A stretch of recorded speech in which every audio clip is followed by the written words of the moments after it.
I actually think being an entrepreneur it's a personality type. It's something in your DNA, is my opinion. And I don't even think it's entrepreneur or not entrepreneur. The way I classify myself is just as a problem solver. If you ask me what my mission in life is, I think it's honestly connection. Like people being connected to themselves, to others, to their passion, to their purpose. Like if you made me define myself in one word, it would be connected. My why is connection. And so I think what you'll see from me next is a new approach and a different look at a very different part of connection, not necessarily dating. And it'll be very interesting. So, watch this space, I would say.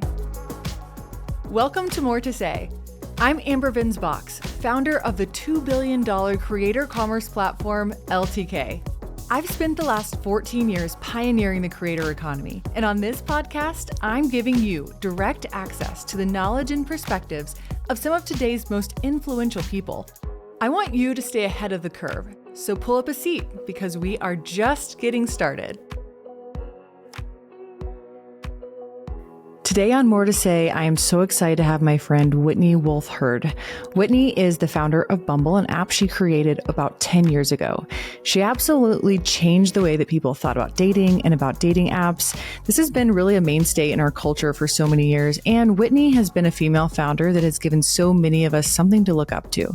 So Whitney has been on, magazines from, I think, multiple times on Forbes. She's been on Wired and Fast Company and Fortune. She is someone that you hear on some of the greatest podcasts. You think of like How I Built This. She's been there like 3 times.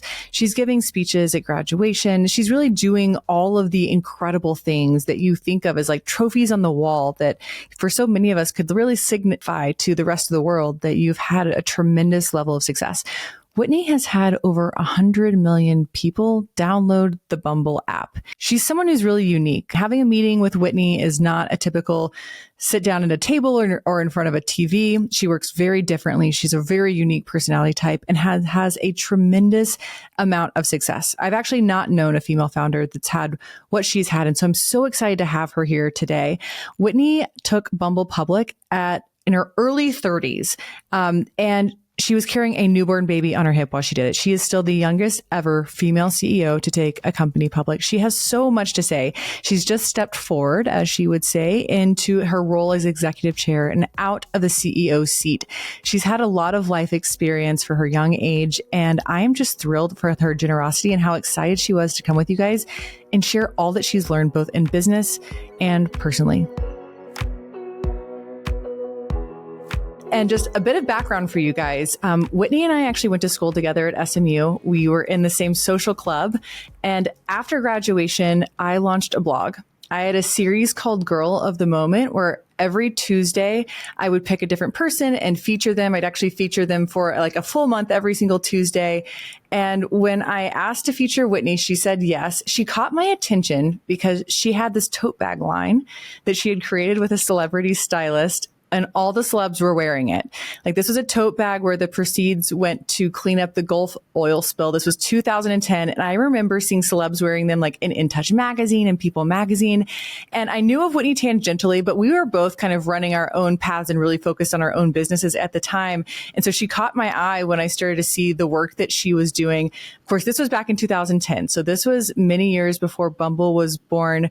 Whitney, welcome to More to Say. Thanks, Amber. I'm so happy to be here. And I'm very nostalgic. I mean, man, look what's happened for both of us in the last 14 years. It's crazy. It all starts somewhere. And I'm so curious because that was actually like, I actually didn't like fill in the gaps from like knowing you before that. And so my first interaction with you was you actually launching this successful line. And by the way, I had a jewelry line at the time. And so I think I also admired like, wow, she has celebrities wearing her product.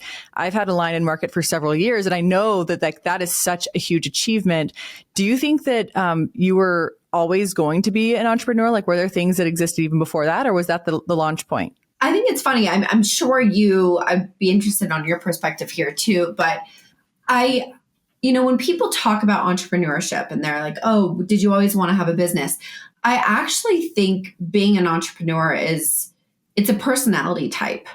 It's something in your DNA, is my opinion. And I don't even think it's entrepreneur or not entrepreneur. The way I classify myself is just as a problem solver, and a doer. Like, I'm very creative. I'm very passionate, and I really get annoyed by problems. I always want to find the solution. I have a really hard time going to dinners or conferences where people are just discussing problems.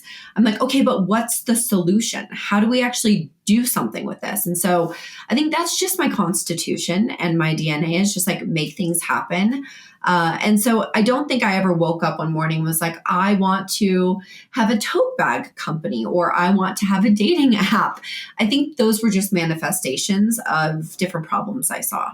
Well, over the years from, being on the blog, we became friends. And I remember, there was an afternoon where we said we would do like a double date. I think you brought Michael and I brought Baxter to the double date. And it was such a small world because they actually had like grown up together and like share a mutual cousin. And this was all kind of before all of this kicked off, really kind of for either one of us, both LTK for me and Bumble for you. And as I got to know you, it became obvious that you really saw the world differently. I think you understand sociological dynamics very differently than other people. And I think you think differently about solving problems. And I'll give you an example of what I'm talking about. And I'm curious what you think about it.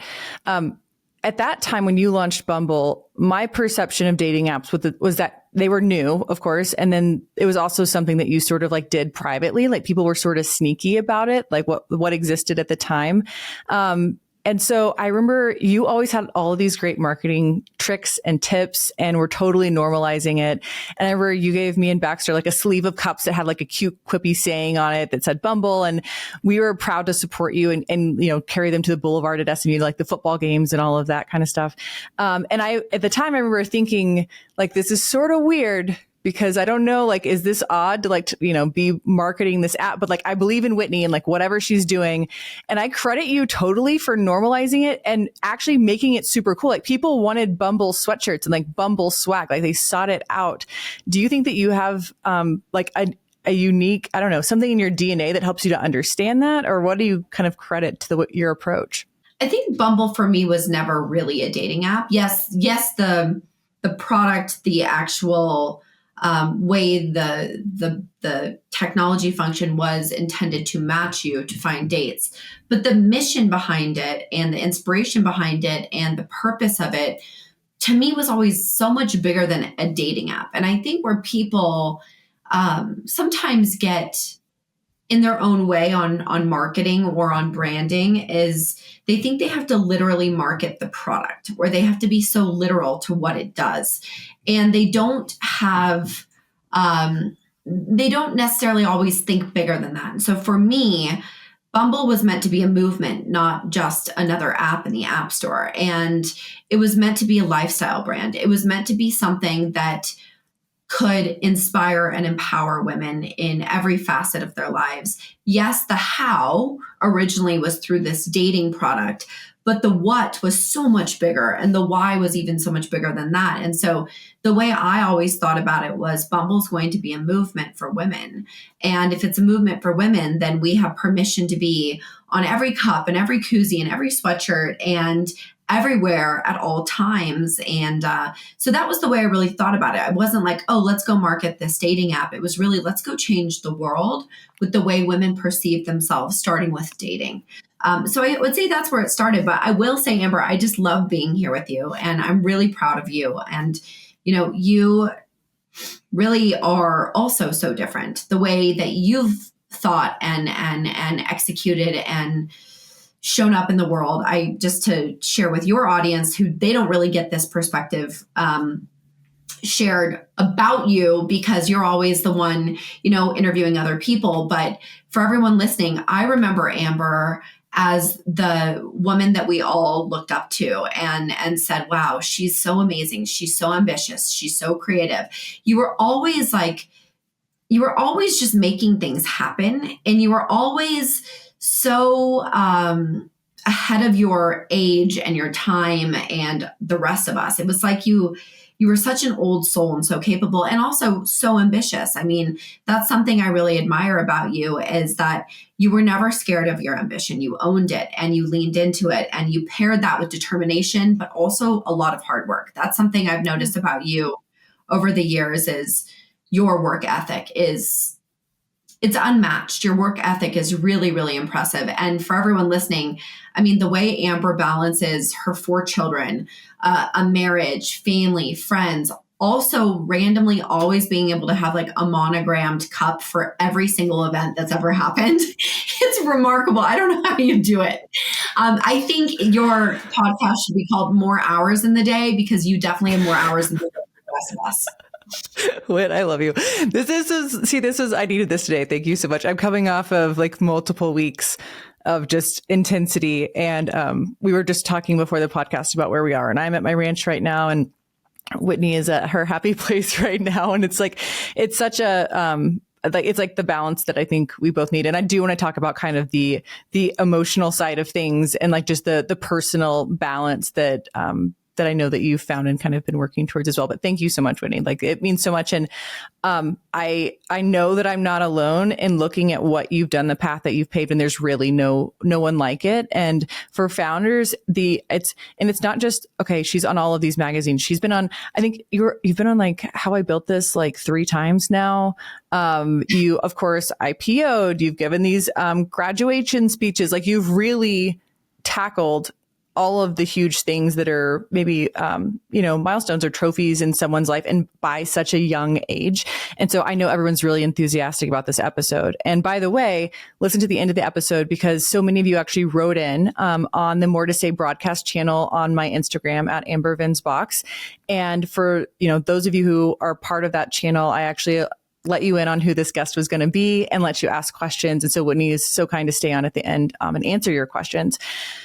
But I want to jump back really quickly to kind of like the beginning stages in the marketing of this, because this is what I think is like the most fun about Bumble. And in my mind, there's that apartment in like downtown Austin, and it has a yellow wall and a Bumble sign on it. And it's like the quintessential like startup moment with a bunch of people working there, just arms around each other, know each other from different walks of life, like wearing the swag. And you guys were doing what I'm calling like hilarious stuff from the very beginning. Like, it was not your traditional marketing. Will you share some of like the stuff that you guys were doing to get in front of people about your app? Oh goodness.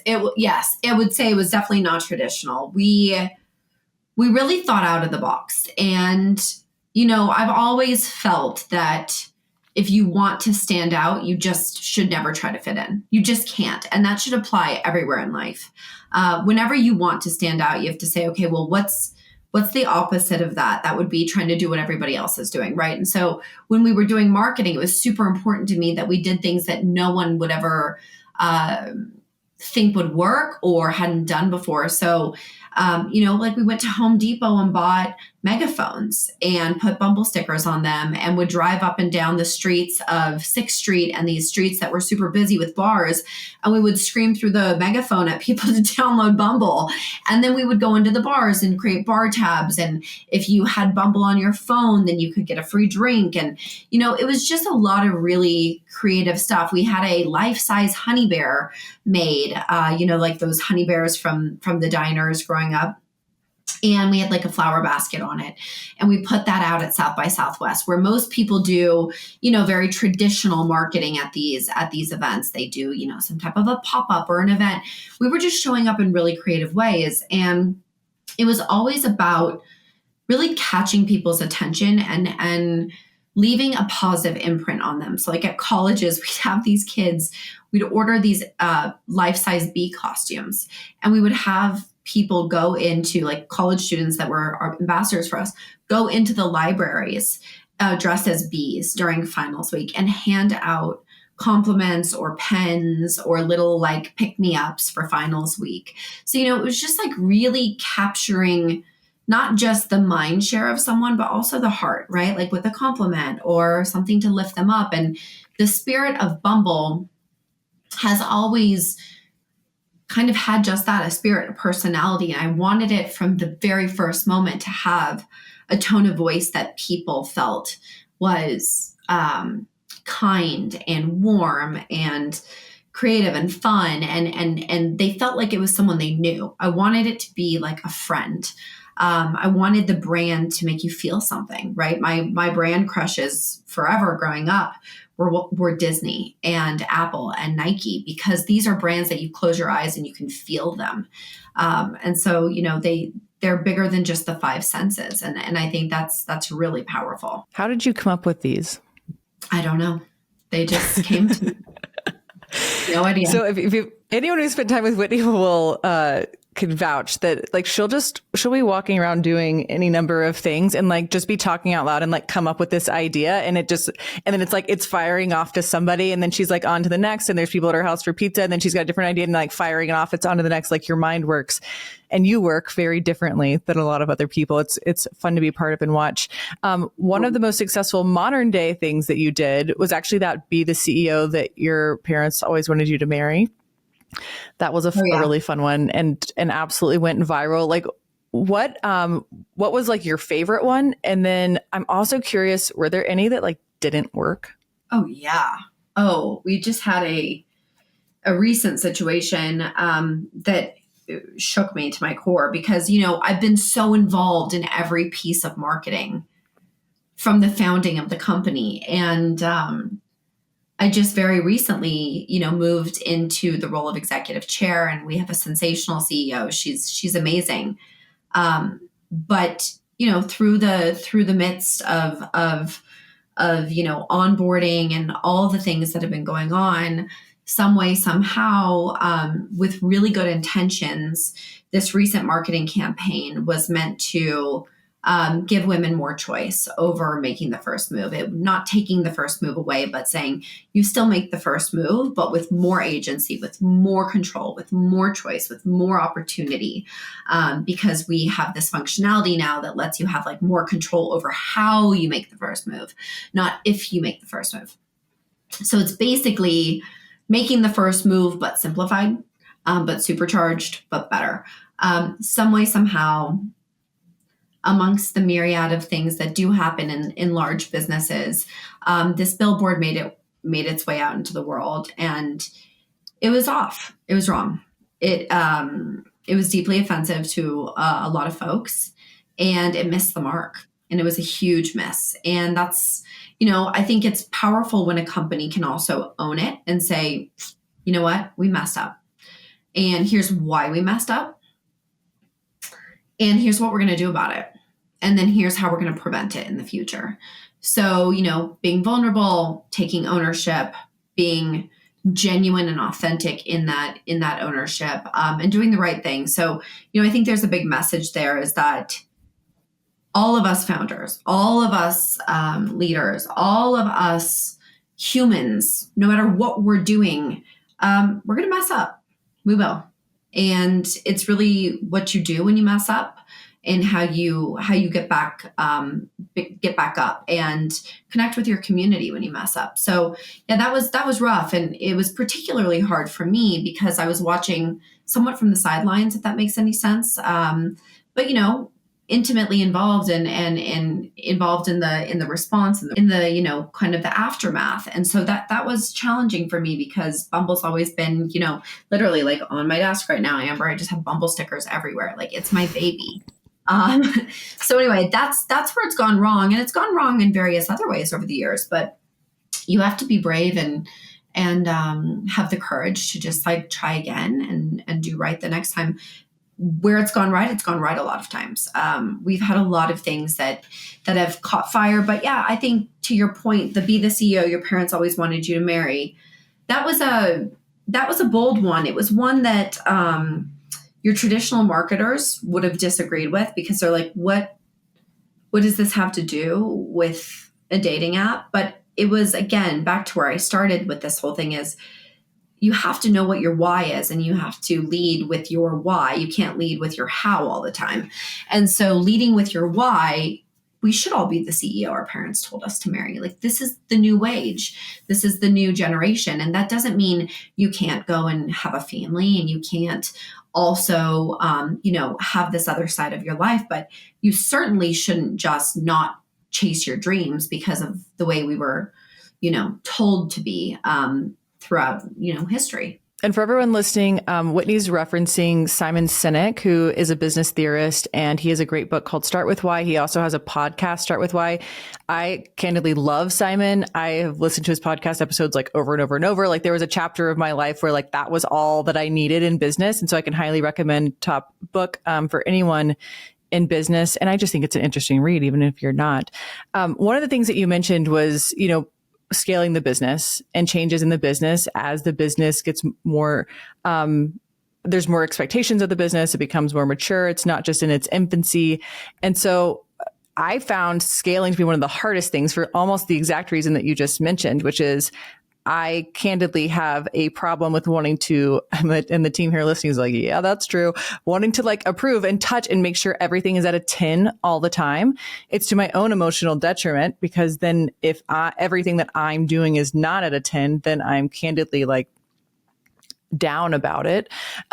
But you have to start delegating, and Bumble has had several chapters of just kind of like growth and delegation and scale. Will you tell us a little bit about that experience? Yeah, no, I'm glad you brought that up. And trust me, Amber, I'm right there with you. I get it. It's really hard when I think you and I both are, I don't want to say perfectionist because I don't like that term and I don't think it's actually right. I think you and I like to give it our all to everything we do.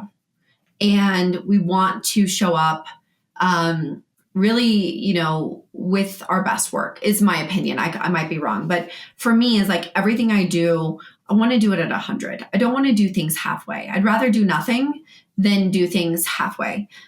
Because I just don't believe in that. I think if you're going to do it right, do it well. So as you scale and as you have more teams and more countries and more obligations and more tasks and more responsibilities, it's physically impossible to improve everything. Like it's actually impossible and you're holding everybody back. So what I've learned throughout the years is, and it took me a while to get here. At first, I still was like, why didn't you send this to me? I wanted to approve that. This went out the wrong way. But what I learned from that was the wrong way to do things. I think the right way to do things is, and you're lucky and you're successful if you can get to this point where you've empowered your team to do things at a 10, where that's their natural output, that your team, with or without you in the room or in the company, will naturally be inclined to put things out at a 10. And so the big message there that I've taken away is it's less about us doing it by ourselves or merely delegating. It's more about teaching, empowering, inspiring, and giving people agency and responsibility, but also very, very clear expectations of what they should put out into the world. And so I think that's why, this little kind of departure from where we just were, but that's why when things do go wrong, it hurts because, you're so proud of your team and your team has been, so focused on having this like natural cadence of operating at a 10.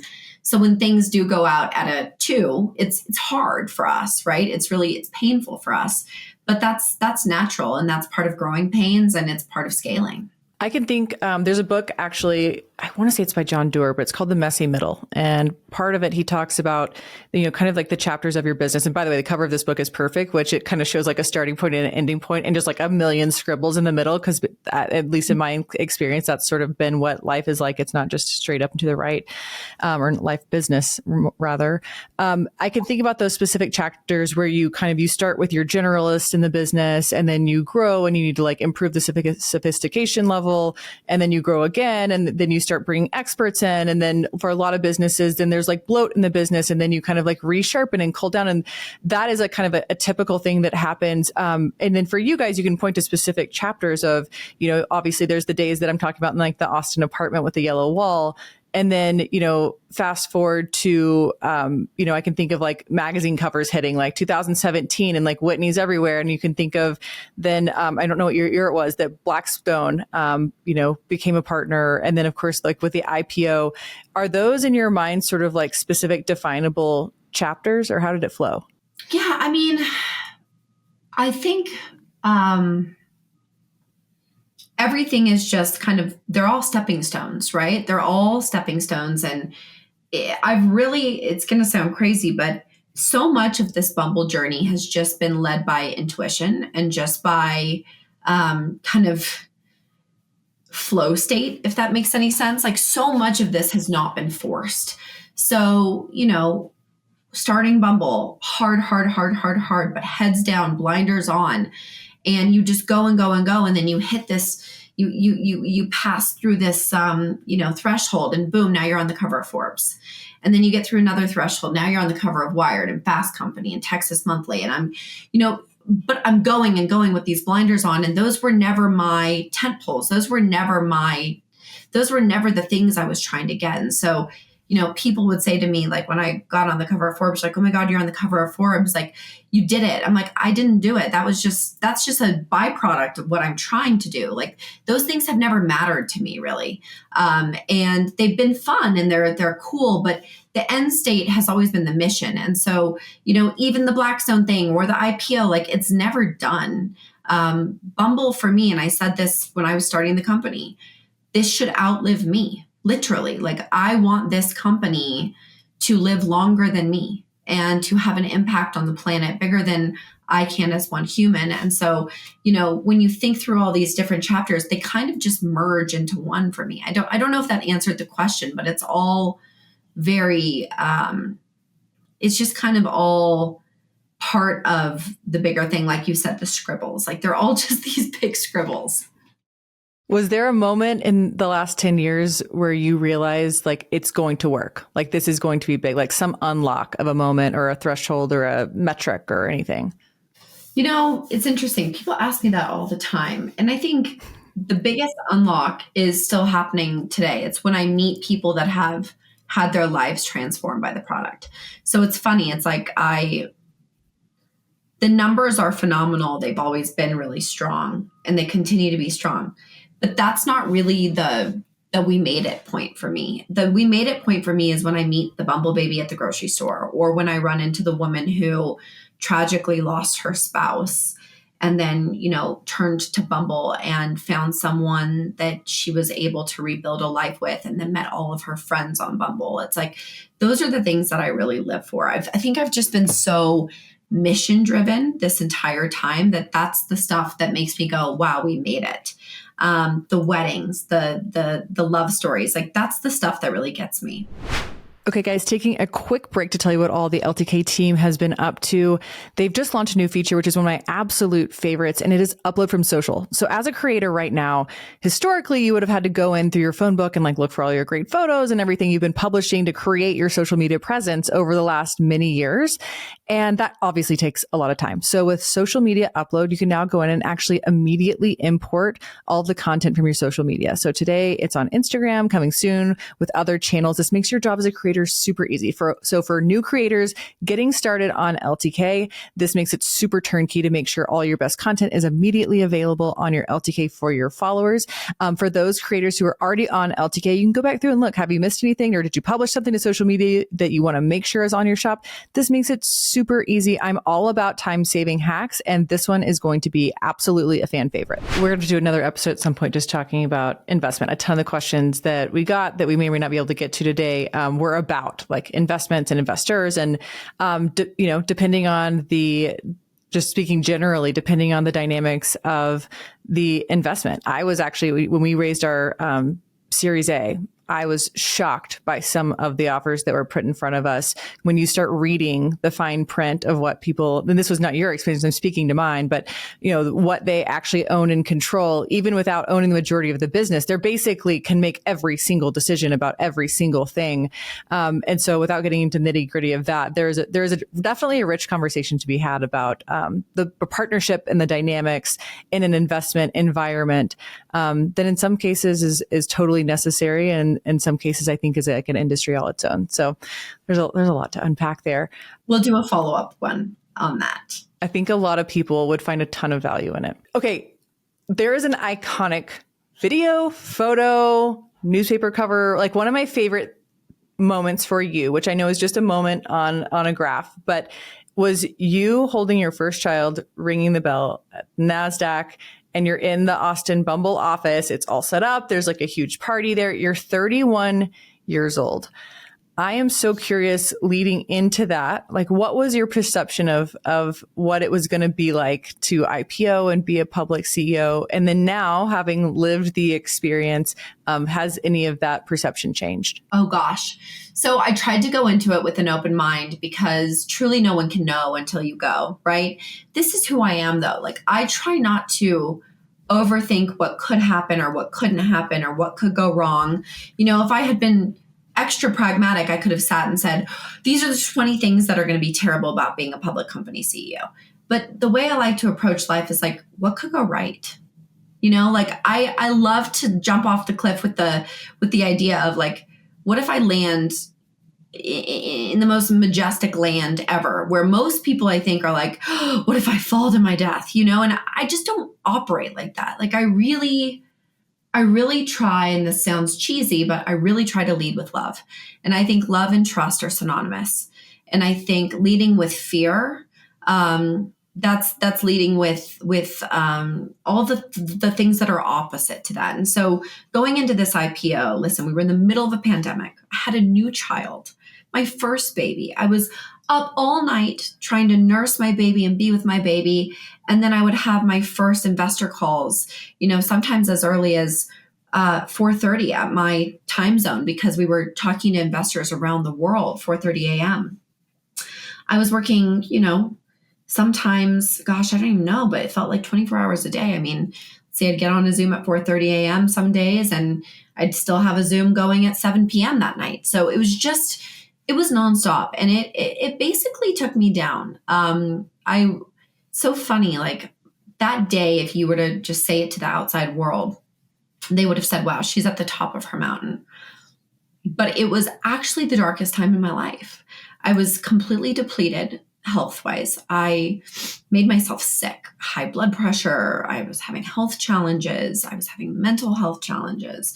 My sleep was non-existent. My relationships weren't rock solid at the time. I wasn't exercising. I was eating whatever I could find.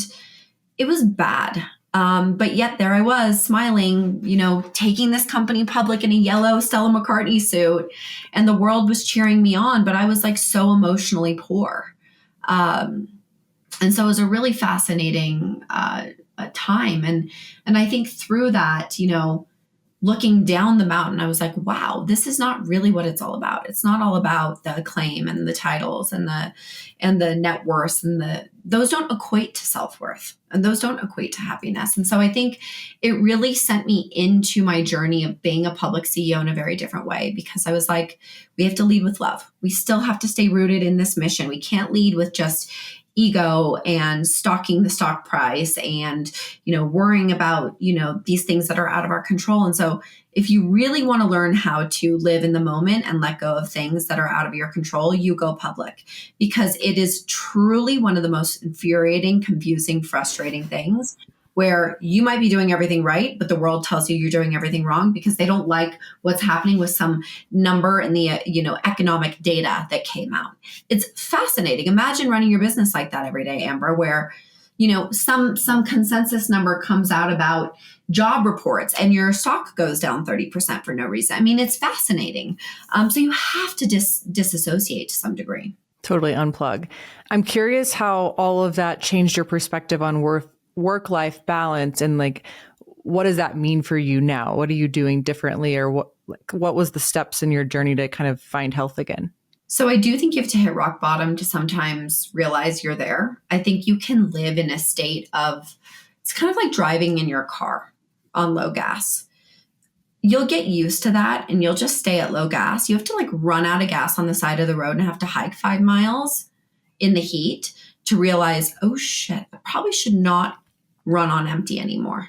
And I think that's a metaphor for what happened to me. Like, I ran out of gas on the side of the road and there was no gas station around.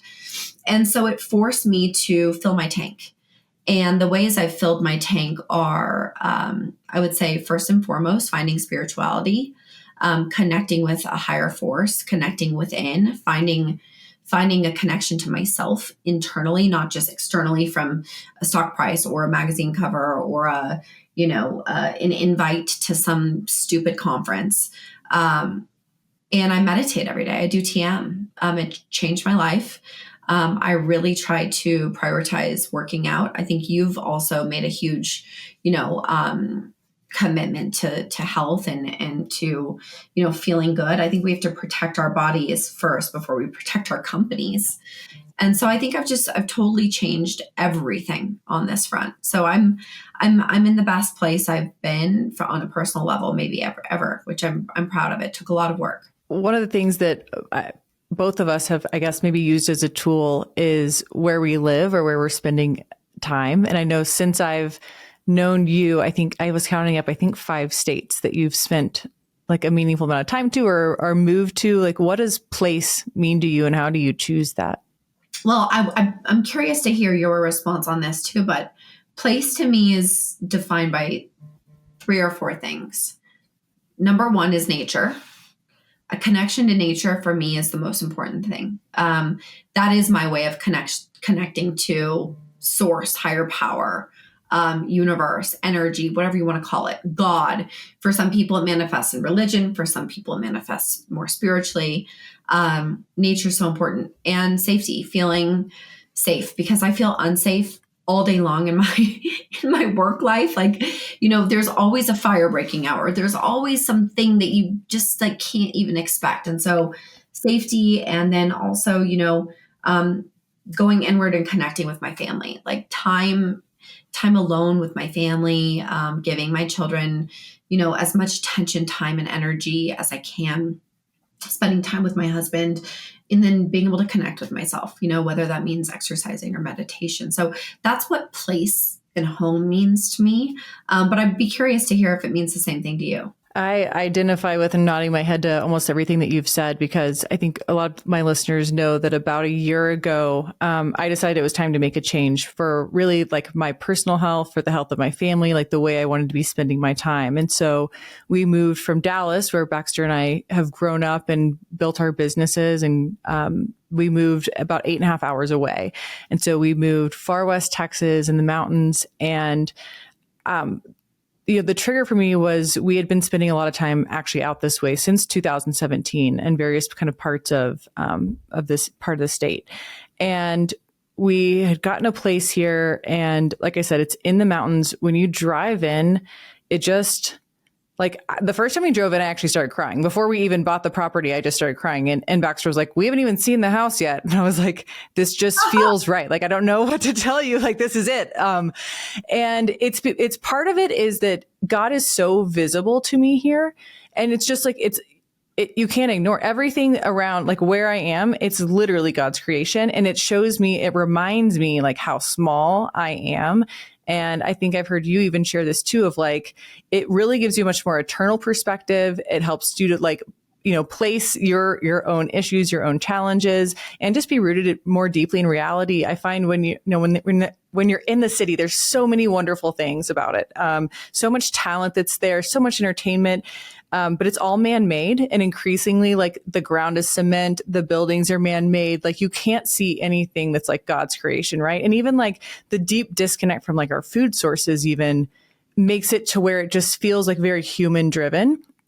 And here, like I've, for example, my chickens have not been laying eggs this week. And I'm like, are they stressed? Are they too hot? Like you start to think about like, I wanted those eggs. What's going on? And you're spending your time on different things. But I think part of it was like, I needed to be able to sort of like see God around me. And I needed to disconnect socially so that I had discretionary time for my family, because I do work full time all day, every day. And so does Baxter.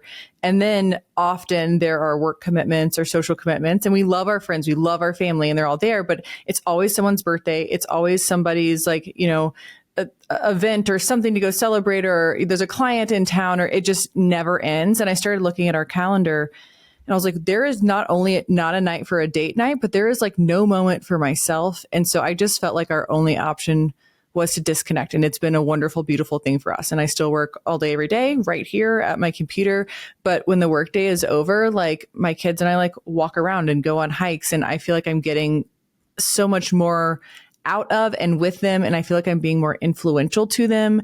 And Baxter and I actually have time to just like have conversation because there's just like not a lot going on. Like our discretionary time's actually our time. And it's still hard to defend. All the invites and all the stuff are still there. And there are a lot of really, like you said, like a lot of fun, attractive things. It's like, oh, I want to go do it. But then it's like, then I'm just refilling my schedule. So I think it was for me, I had to fully disconnect. We have been focusing more just like on our health. And that's part of it's like truly because there are no restaurants here. There's the nearest grocery store is like 45 minutes away. Like you just have to be really thoughtful about what you're making for yourself and what you're putting into your body, which has made us study that more for the first time. And so you can see, I think, a physical transition in both of us. And I think especially Baxter, because he's also a runner, so not just changed his diet. But I'm really happy with kind of the way that we've been able to adjust. And then I will actually give a plug. So my doctor actually gave me a panel of tests, and it was everything from like measuring stuff that's going on, like, you know, your internal organs to your hormones. And he was able to then prescribe me supplements and identify things I had no idea were going on in my body that were making me feel very bad. And so this was with like a private physician, but I actually found one that's public and it's called Ways to Well. And I just actually got it for my parents.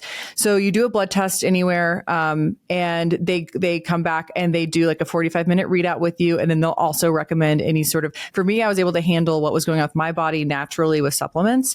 And I'm hopeful that that's, you know, can be a tool for anyone listening. Honestly, I know it was referred to me by actually a Texas Ranger, like, you know, the law enforcement rangers. But when I was describing what I had done, they were like, oh yeah, we use this company Ways to Well. So anyway, you can buy it online, they syndicate.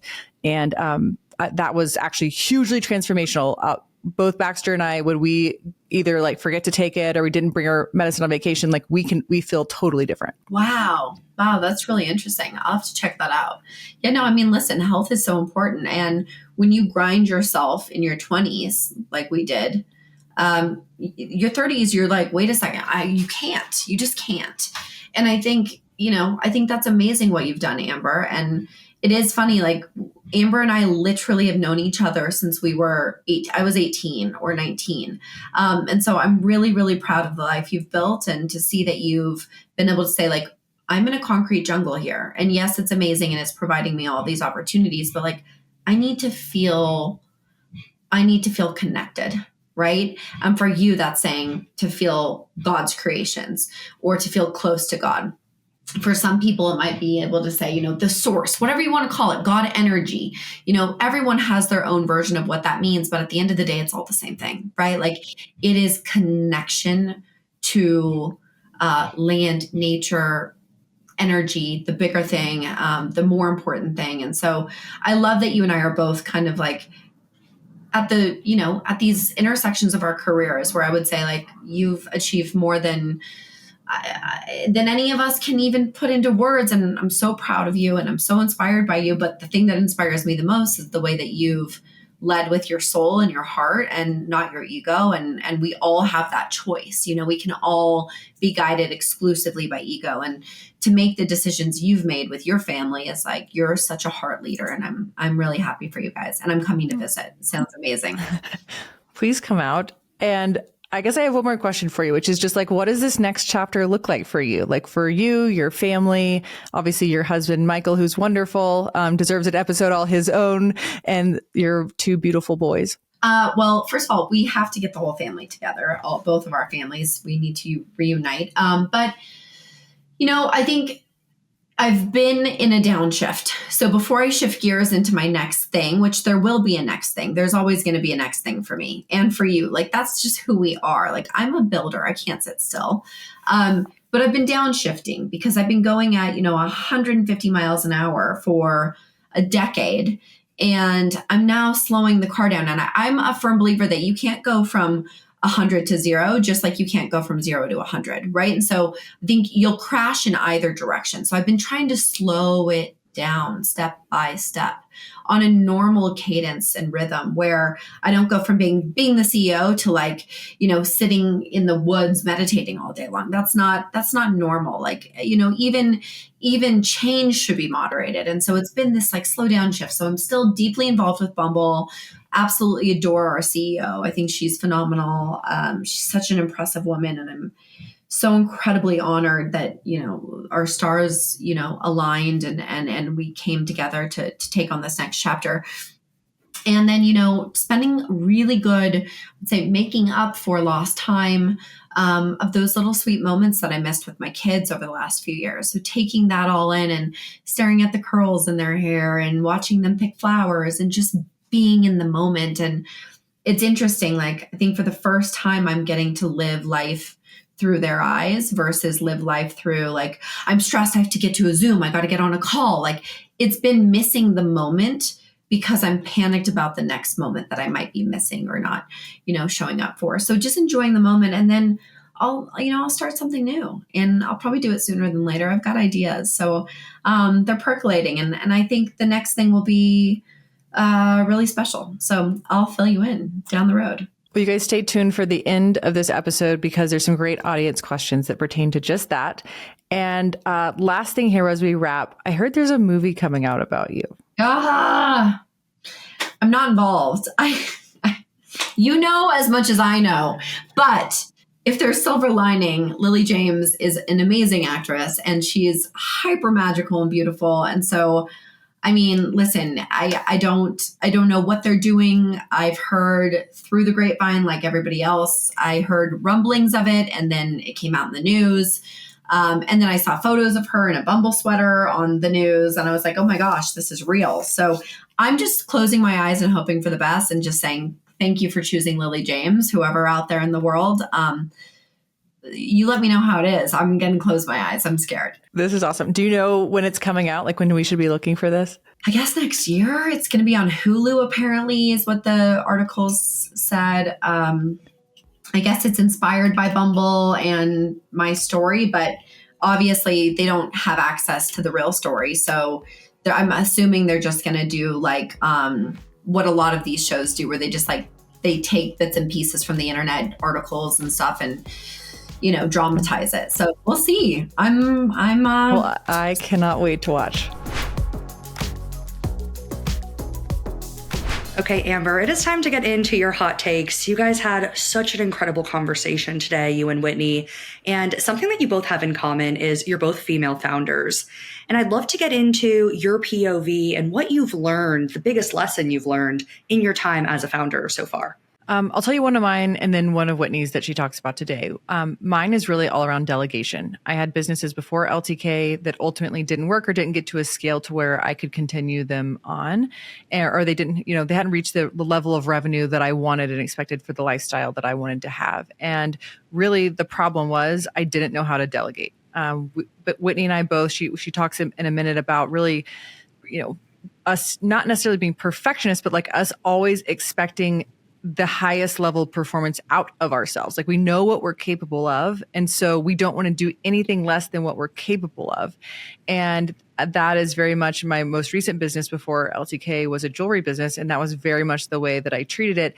And I just couldn't delegate. At the time I had interns, I just couldn't delegate to my interns. The business ultimately shuttered.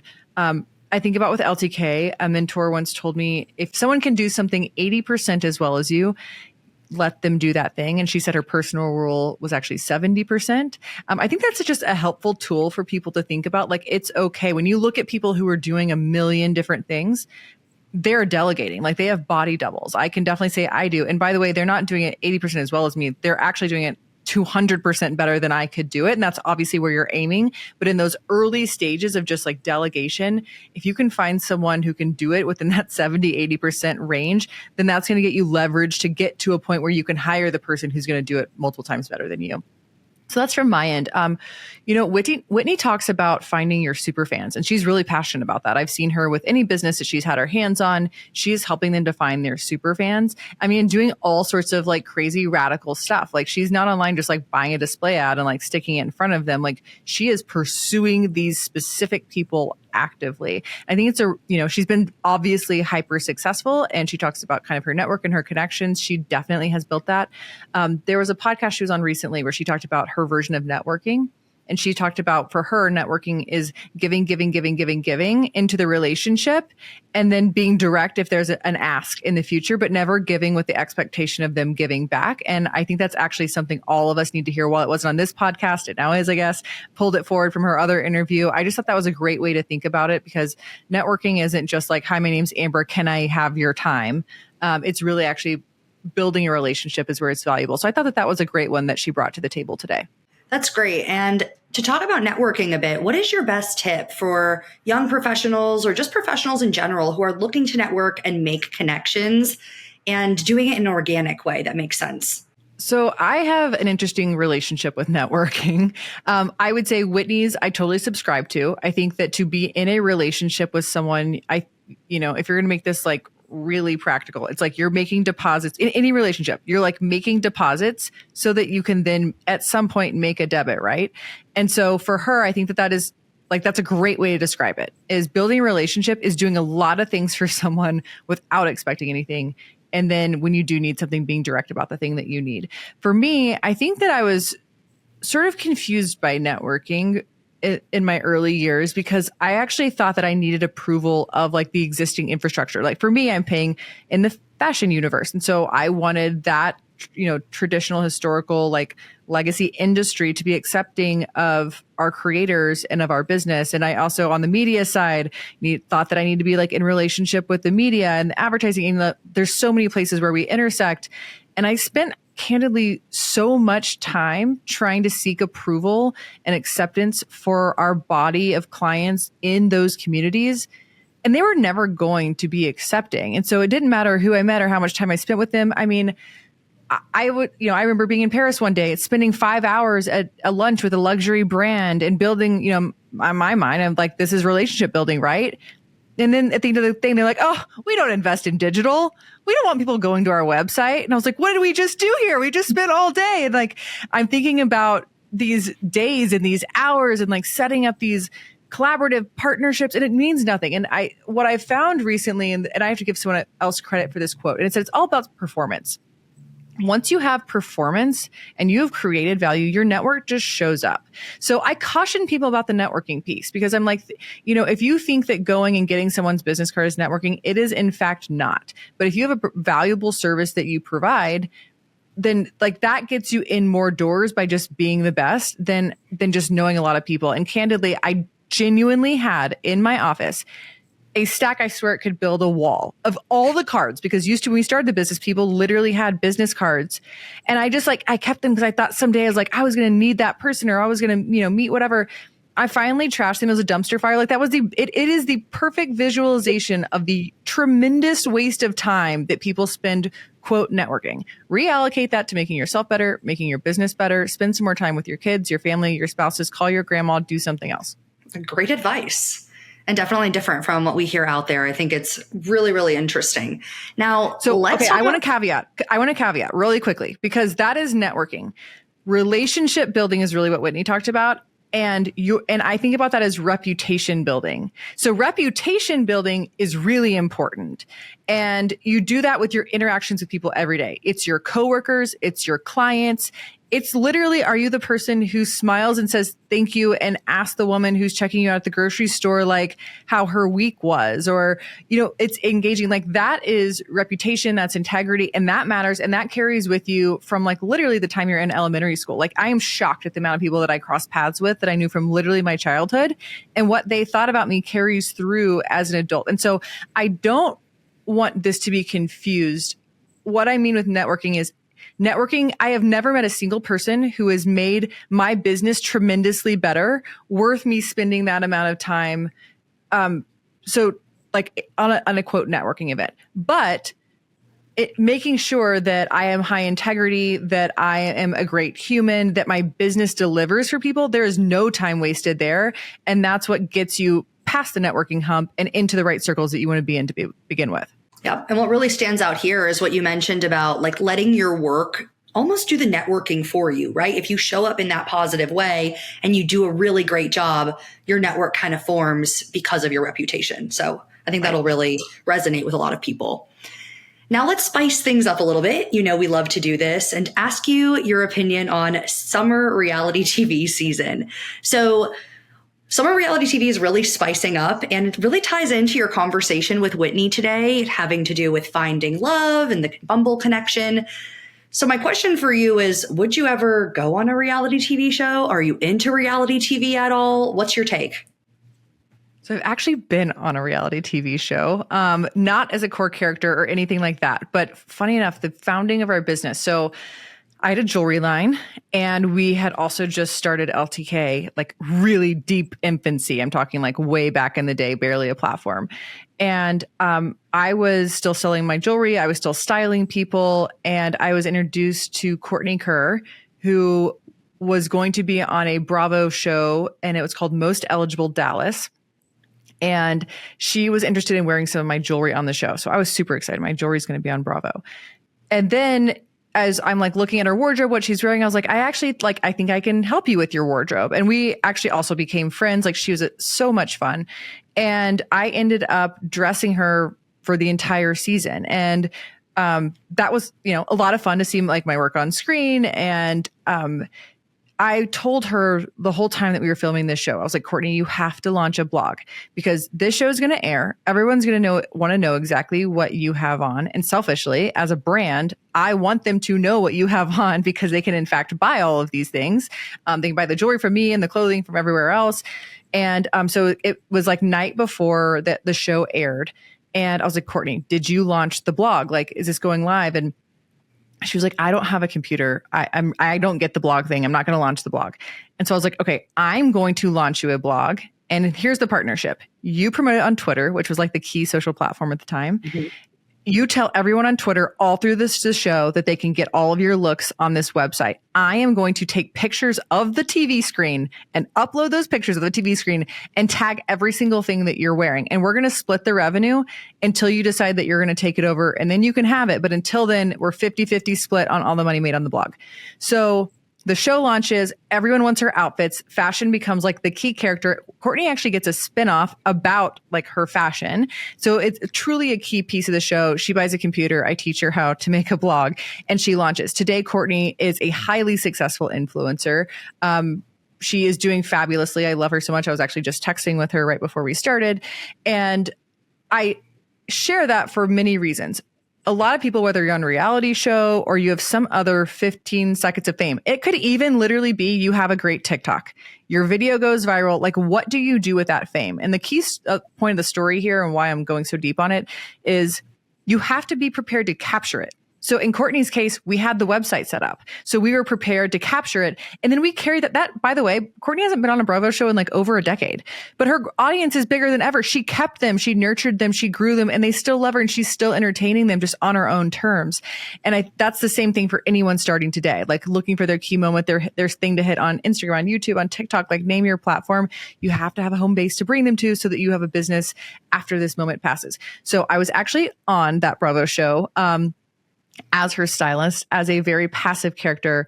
Would I be on one today? I think probably not, because it took so much time. Like to film the smallest of scenes, it was hours and hours and hours of retakes. So it's a ton of work that goes into producing those shows. Wow. Well, I can't say I'm at a loss for words often, but I had no idea about this reality TV side of Amber. And I think everyone's going to love learning about this. I think I was blonde, by the way. If you're looking for me, I had long blonde hair. Oh man, we'll have to try to find an image and share it out on your socials or something like that, so people can see. Maybe in your LTK, we can try to link the outfit. It was a good look. I could go back blonde someday. I mean, the red is iconic, but I'm sure you'd look great no matter what your hair color is. So what I can guess is we will not be seeing you on Love Island USA or the new season of The Bachelorette that's coming out, or The Perfect Match on Netflix, but maybe on a future Bravo show. We'll have to just wait and see. I don't know if I'm going back to Bravo, but here's something else really important.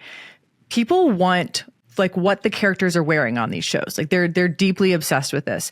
And used to, there were bloggers who would actually go out and they would like track what people were on these shows. And they actually, some of them do still exist today. But where you've seen the evolution is that these characters from the shows are actually doing what Courtney did. They're launching their LTK. They're making themselves searchable. And it is so insane what happens for shopper searches on LTK during these shows. Like searches go up 1,000% from the beginning of these seasons. I actually have some insights from some of our top shows I would love to share with you. Please do. Let's jump in. Okay. So Bachelor shopper searches grew 1,000% from the start of, season, it was 28, but let's go to Housewives. I mean, people obviously love The Bachelor. We have tons of bachelorettes. You can go search your favorite bachelorette. I can almost promise you they have an LTK. You can hear exactly from them, like what they were wearing on every single episode. And honestly, beyond that into their life, I think some of our bachelorettes do a great job of like truly bringing you into their world. So people are shopping that on LTK. Let's talk Housewives for a second, because there are definitely some standout searches with each of the cities. Stephanie, who do you think people were searching the most in Housewives of New York? Ooh, was it Jessel? Jessel was top 3. Jenna Lyons and Sai, their searches went up over 1,000% from the beginning of the season. Pretty wild. Wow. What about Beverly Hills? Beverly Hills. I mean, tried and true favorite, Kyle Richards. That comes top of mind when it comes to Beverly Hills. She looks amazing lately. Her searches were actually up over 1,000% as well. She deserves it. She looks absolutely wonderful. New Jersey, guess who? I'm not sure on this one. You'll have to tell me. Melissa. And then Salt Lake City, another one of my favorite ones, actually. Whitney Rose was actually the top on that one. Searches again up over 1,000%. And then with the Real Housewives of the OC, we had 2 big winners. So Tamra Judge and Gina were both up over 1,000% from the start of the season. So what I love about reality TV, these are just some of the shows of the characters that you can find on LTK, but we're seeing that people are actually not searching the show name. They're searching the character's name. And of course, then you can go into these characters' worlds and check out everything they're using, not just on the show, but in their real lives. Yes, and we have to touch on a Bravo star turned Love Island star, Ariana Madix. So everyone knows and loves her from the Bravo world, but she's actually the host of Love Island USA, which is just starting. It's fresh. There's a new episode like every single day. And searches are up. I think it's over 500% the last time we checked for her too. So LTK is really the place to find these people and shop their incredible outfits. Ariana looks like an absolute bombshell on the season so far. Love Island is huge, and especially the UK stars are on LTK as well. We see, fans just absolutely love them and what they're wearing, and they do have wonderful looks. So another good show to check out. Thanks for being here, Stephanie. Hey, thank you, Amber. Okay, we're back with Whitney. So earlier today, I asked on my @AmberVinsBox Instagram broadcast channel that is also called More to Say, just like the podcast. I tipped everyone off that Whitney was going to be on this episode and asked for any questions that you guys would want to ask. So there's a handful of questions Whitney has so kindly agreed to answer. So I'm going to chalk through them. Whitney, you ready? Yep.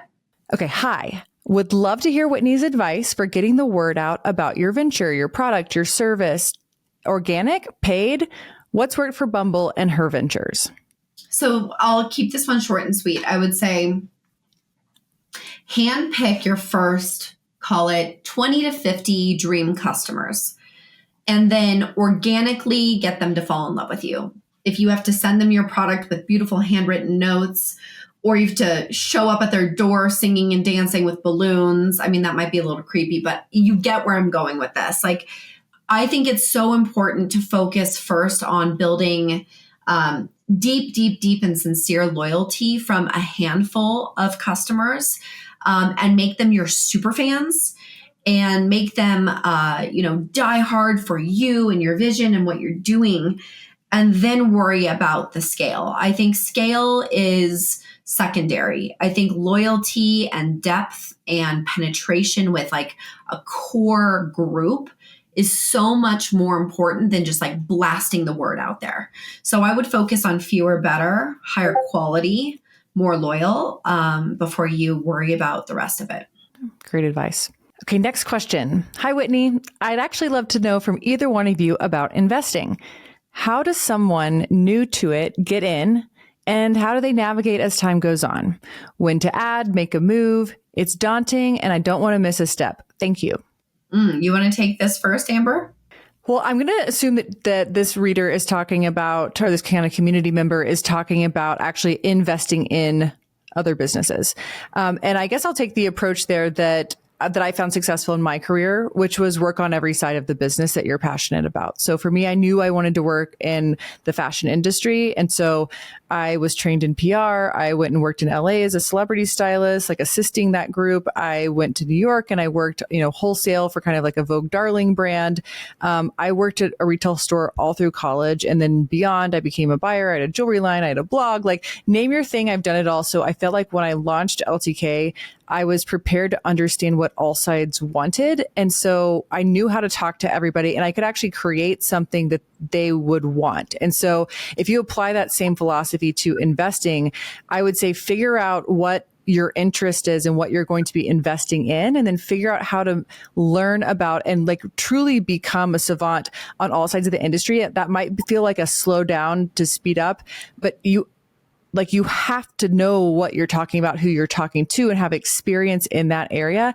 And then you'll have relationships. You'll start hearing about things that are happening and realize, what it is that you actually do believe in, with a firsthand perspective and not just like a spreadsheet on the table. I think that's great advice. I don't know if I'd add anything. I think it's beautiful. Okay, next question. Hi there. I've loved watching Whitney's career growth from Tinder to Bumble. I'd love to ask 2 questions. 1, is there a period of grief after stepping away from such a demanding role? And how do you intend to fill your time and space? Thank you. That's sweet. Of course there's grief.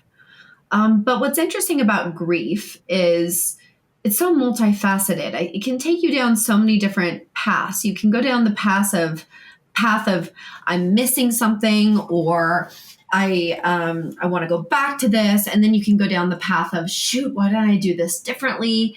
And I think what I've had to do is just feel it all. Like I have sat and just taken it all in and just said like, okay, that chapter, it was a chapter of a huge book, right? Like Tinder was a chapter, Bumble was a big fat chapter, but like my book is not done yet.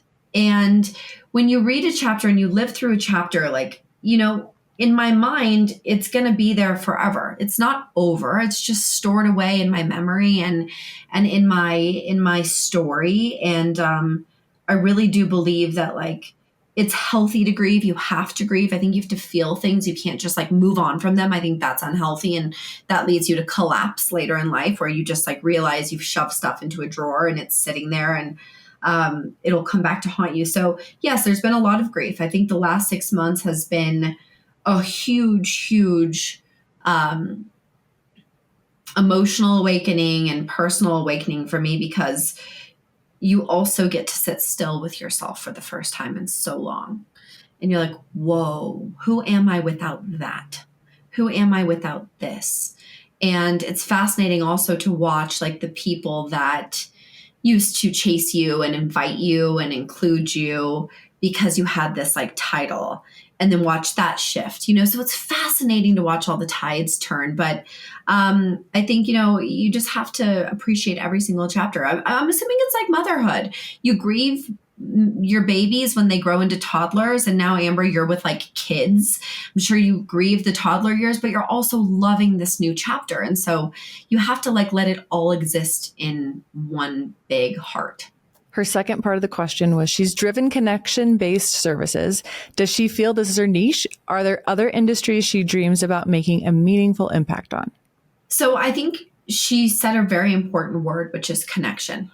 And if you ask me what my mission in life is, I think it's honestly connection. Like people being connected to themselves, to others, to their passion, to their purpose. Like if you made me define myself in one word, just one, it would be connected, because I think being connected is so much more than what the surface level people think the word connected means. Connected in a business sense means she's got a big network, or she knows a lot of people, or she can open a lot of doors. But that's not how I define connection. I define connection in a way that means you're connected, like Amber, you said, whether that's to God or nature or a higher power or something bigger than ourselves, being connected to genuine friendships, to your family, being connected to your body, to your mind, to your soul. I think connection is my mission. And so any business I do needs to have a direct correlation to my mission. And so the answer is it could be something different than an app. It doesn't have to be an app. That's a how, that's a what. But my why is connection. And so I think what you'll see from me next is a new approach and a different look at a very different part of connection, not necessarily dating. And it'll be very interesting. So, watch this space, I would say. We live remotely, as I mentioned. And so driving to anywhere, I have at least enough time for a podcast. And yesterday, Birdie wanted to ride with me to go to this volunteer event that I was doing. And so I told her she could go, but I always tell them this is time I use all my minutes like they're stacked. And so I was like, this is the time where I was making sure that I listened to all your most recent interviews because I don't want to ask you the same questions. It's already out in the universe. And so I was listening to one of your recent How I Built This kind of like follow-up episodes. And so Birdie's listening. So throughout it, she's asking questions, what does that word mean? Or what is she doing? And she says that she has a next idea for you. And it is called Puppy Pals. And you guys are going to connect people with the best dog for them to have a dog best friend. So I just thought I'd pass that along. If you're looking for a miniature co-founder, I've got you one. I'm ready. I knew Birdie was going to be, the youngest woman founder in history. And here she is. She's ready to go. I love it. Puppy Pals. We'll send you some cups. Please, I'll be waiting for those. And by the way, to all the listeners, Amber will literally have those cups at my house in 3 days. So just, that's how she rolls. Why not have fun? Okay, just a couple more. What advice does Whitney have for creators who run their businesses professionally? Creators. Oh, well, I think that would mean you're a purpose and passion driven business person. And so my advice is keep creating, never stop creating, always stay creative. Never let the mundane side of business stifle your creativity. I think that is the single biggest risk for creators is when they stop creating. So I would say invest all of your time and energy in staying creative. And so however you have to find creativity, whether that's through meditation or through, whatever it is, just like stay creative and keep creating. Like never, I've always said this, I'm not a business person. I am a problem solver who has become a business person. And I know how to use business to chase a mission and to achieve a purpose. So, purpose first, business is kind of a catalyst to get there. And so I'd say that's what creators do. Thank you so much, Whitney, for being here. Follow Whitney online at Whitney on Instagram. Anywhere else you want us to follow along? I think that's it.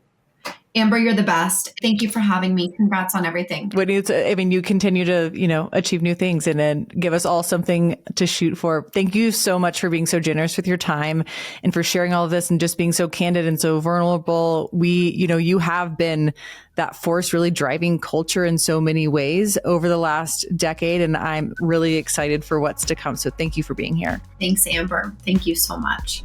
You can listen to More to Say on Apple Podcasts, Spotify, or wherever you get your podcasts. New episodes drop every Tuesday, and I'd love to hear from you. Share your comments and questions in the reviews section, or you can reach me at Amber Vinsbox on LTK, Instagram, or LinkedIn.